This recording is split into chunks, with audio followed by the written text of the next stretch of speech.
अगर आप भी क्लास 10th में हो और आप भी चाहते हो अगर आपके बोर्ड्स में बहुत अच्छे मार्क्स आ जाएं तो ये पूरी वीडियो जरूर देख के जाओ, क्योंकि याद रखना हम इस 3 दिन के अंदर फिजिक्स, केमिस्ट्री, बायोलॉजी के सब हर एक चैप्टर के मोस्ट इंपॉर्टेंट क्वेश्चन जो आने के जिसके चांस बहुत ज़्यादा हैं, जैसा कि आपने देख लिया होगा ट्रेलर किया, सीबीएसई बहुत जानबूझ के पेपर बहुत हार्ड डाल रही है ताकि आपको दिक्कत हो, ताकि आप अगर परेशान होगे तब आप जो है सेकंड वाला पेपर अपीयर करोगे और उसके लिए आपको पैसे देने पड़ेंगे। इससे क्या होगा कि सीबीएसई अच्छा खासा रेवेन्यू जनरेट कर लेगी। तो जो जनरेट ना कर पाए इतना अच्छा रेवेन्यू, उसके पहले आप अच्छे से देख के जाओ, तो ये पूरी वीडियो बिना देखे मत जाना।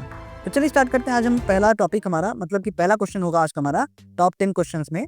पहला क्वेश्चन है हमारा कि explain the steps that involve in writing and balancing a chemical equation. कौन कौन से ऐसे स्टेप्स हैं जिनको आपको कोई भी रिएक्शन को बैलेंस करने की में यूज करना चाहिए।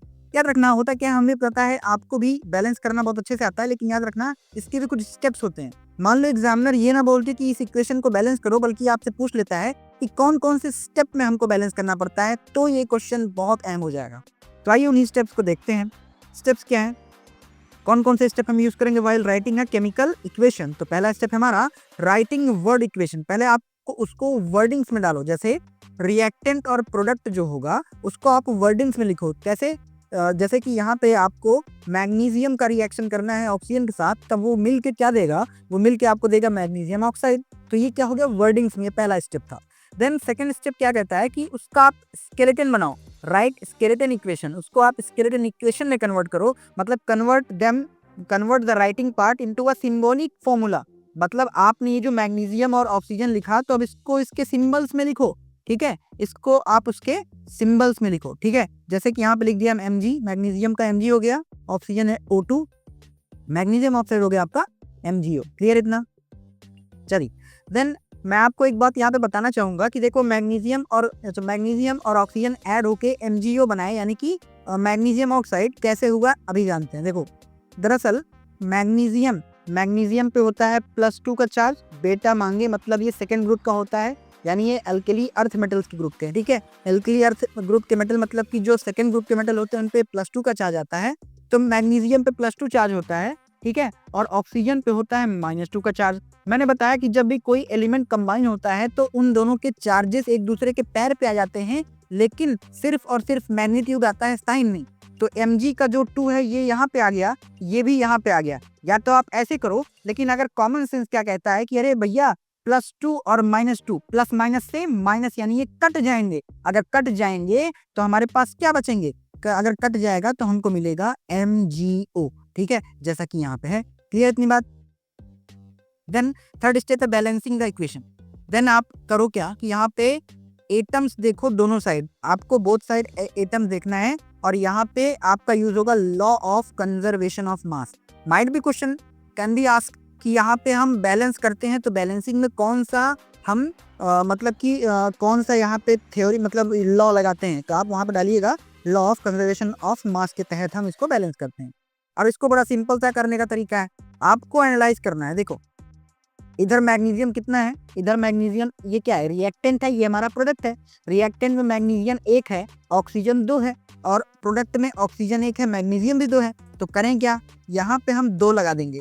जैसे ही हम यहाँ पे अगर 2 लगाएं तो हमारे पास 2 मैग्नीशियम हो गया और 2 ऑक्सीजन हो गया। तो अगर 2 मैग्नीशियम इधर हो गया, इधर तो मैग्नीशियम 1 ही है, तो इधर भी 2 लगा दो। जैसे इधर हम 2 लगाएंगे, 2 मैग्नीशियम, हाँ इधर भी 2 मैग्नीशियम है, 2 ऑक्सीजन, हाँ इधर 2 ऑक्सीजन है। Now finally this reaction is being balanced, मतलब ये रिएक्शन अब बैलेंस हो चुकी है, ठीक है। यहाँ पे देखो 2 Mg ऑक्सीजन और 2 MgO।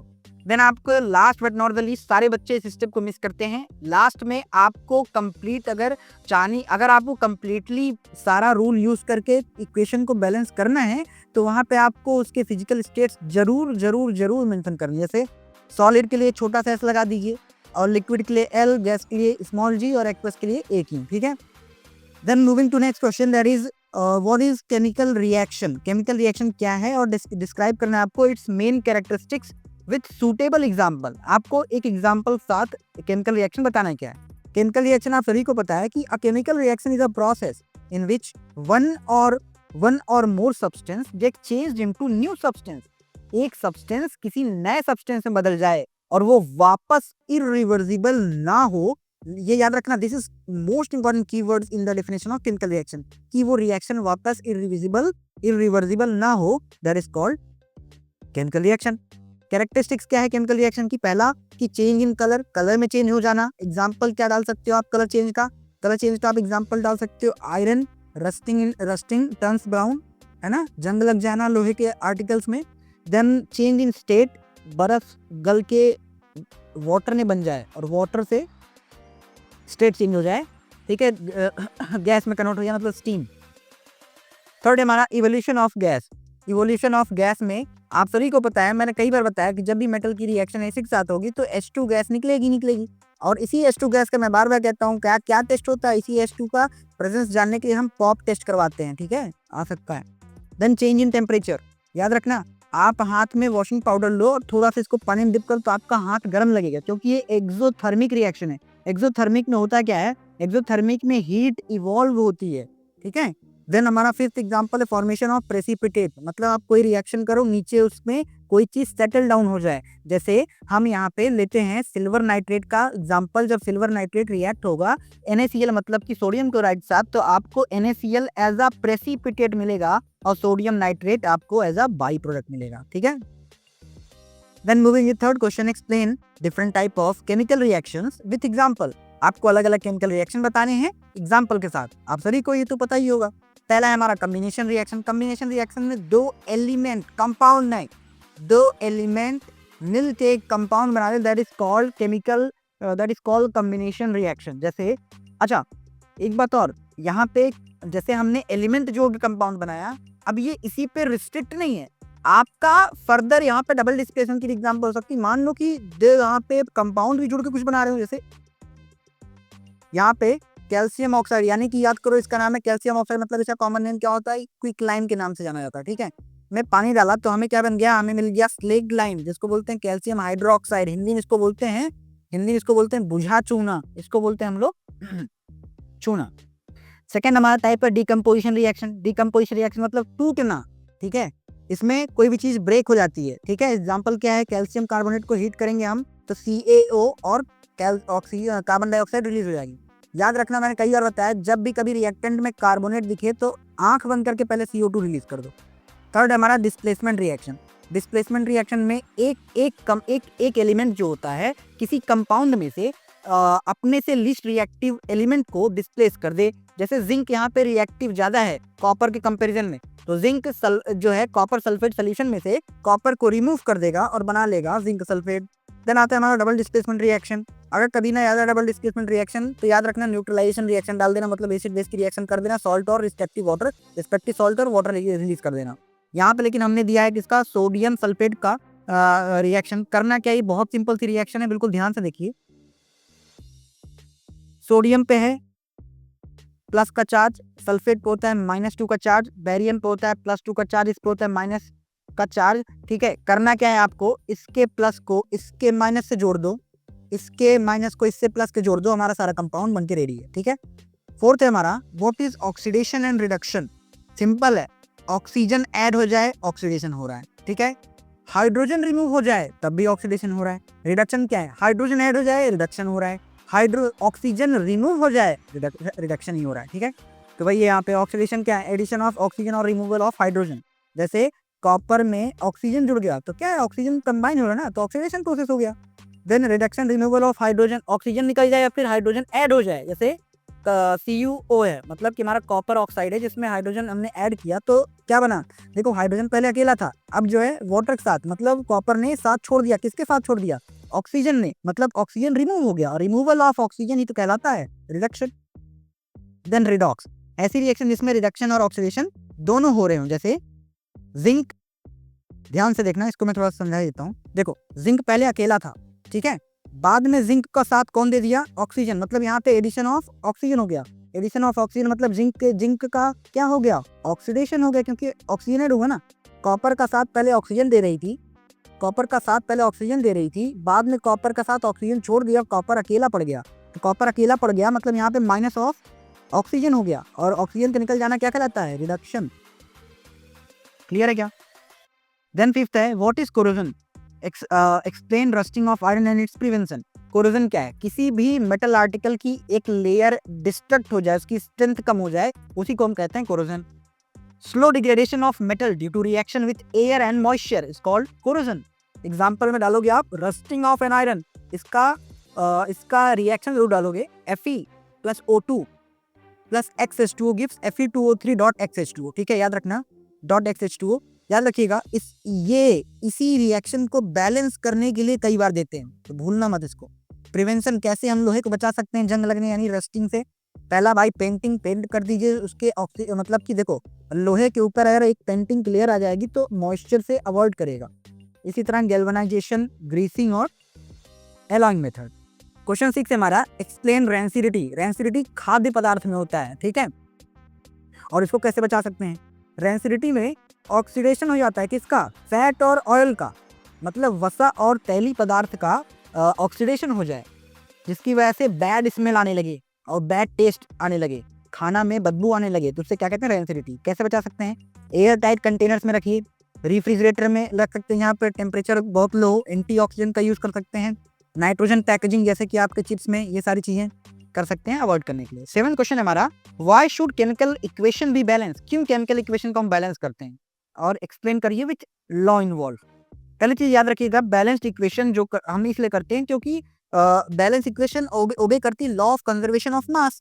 अब law of conservation of mass कहता है कि mass neither be created nor be destroyed, जिसके तहत हमें हर चीज इक्वल बैलेंस करनी ही पड़ेगी। अब यहाँ पे कहता है matter can not be created और कैन नॉट बी डिस्ट्रॉयड, इसलिए यहाँ पे केमिकल रिएक्शन हमें बैलेंस करनी ही पड़ती है।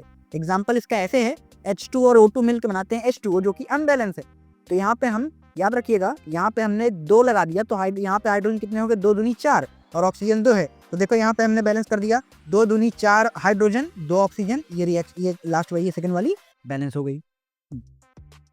8th हमारा differentiate between exothermic and endothermic reaction with example. Exothermic जिसमें हीट रिलीज हो, एंडोथर्मिक जिसमें हमें हीट देनी पड़े एक्सटर्नली। एक्सोथर्मिक का एग्जांपल क्या है? हीट रिलीज और टेम्परेचर या फिर इंक्रीज हो, इसे हम कहते हैं एक्सोथर्मिक। एग्जांपल क्या है? जब हम मीथेन को जलाते हैं ऑक्सीजन प्रेजेंस में, भाई कोई चीज देखो मैं इतना बोलूं, मीथेन जलाते हैं, जलेगा तभी जब ऑक्सीजन के प्रेजेंस में हो, तो यहाँ पे मैं ऑक्सीजन बोलूं ना बोलूं बराबर है। तो ऑक्सीजन में कार्बन डाइऑक्साइड निकलेगा, पानी निकलेगा और यहाँ पे हीट निकलेगी, और यही जो हीट निकलेगी यही कहलाती है एक्सोथर्मिक रिएक्शन, ठीक है। एंडोथर्मिक हीट जहाँ पे अवशोषित हो रही हो, मतलब एब्जॉर्ब हो रही हो, टेम्परेचर गिर रहा हो, ठीक है, जैसे कैल्शियम कार्बोनेट को हम हीट करेंगे, हमको देखो हीट करेंगे मैंने बोला ना, मतलब हमने एक्सटर्नली हीट दिया तब जाके ये क्विकलाइम और CO2 में टूटेगा, तो ये क्या है? Endothermic reaction. 9th हमारा एक्सप्लेन डिकम्पोजिशन रिएक्शन और उसके टाइप्स। डिकम्पोजिशन का मतलब ये टूट जाना, अब किन किन चीजों में हो सकता है वो देखते हैं। पहला है थर्मल डिकम्पोजिशन। थर्मल मतलब आग के प्रेजेंस में जो टूट जाए, जैसे कैल्शियम कार्बोनेट में हमने आग जलाया ना, हीट दिया, तो क्विकलाइम यानी CO और CO2 में रिलीज हो गया, टूट गया। और नेक्स्ट हमारा इलेक्ट्रोलाइटिक डिकम्पोजिशन। इलेक्ट्रोलाइटिक मतलब इलेक्ट्रिसिटी के प्रेजेंस में जो टूट जाए, जैसे पानी को इलेक्ट्रोलाइसिस कर देंगे तो H+ और OH में निकल जाए, मतलब H2 और O2 में टूट जाएगा। और इसी तरह थर्ड हमारा फोटोलाइटिक, जो सूर्य मतलब नॉर्मल रोशनी की टूट जाए, जैसे यहाँ पे हम AgCl मतलब सिल्वर क्लोराइड को हम धूप में रख देंगे तो सिल्वर और क्लोराइड अलग हो जाएगा, ठीक है, यहाँ पे आप ऐसे सन बना सकते हैं। Then last but not the least हमारा आता है balance the equation and identify its type. Equation balance करना है, उसके टाइप्स बताने हैं, जैसे Fe2O3 प्लस Al मतलब एल्यूमिनियम मिलके बनाता है Al2O3 प्लस Fe। तो इसको बैलेंस कैसे करना है उसे जरा ध्यान से देख लेते हैं।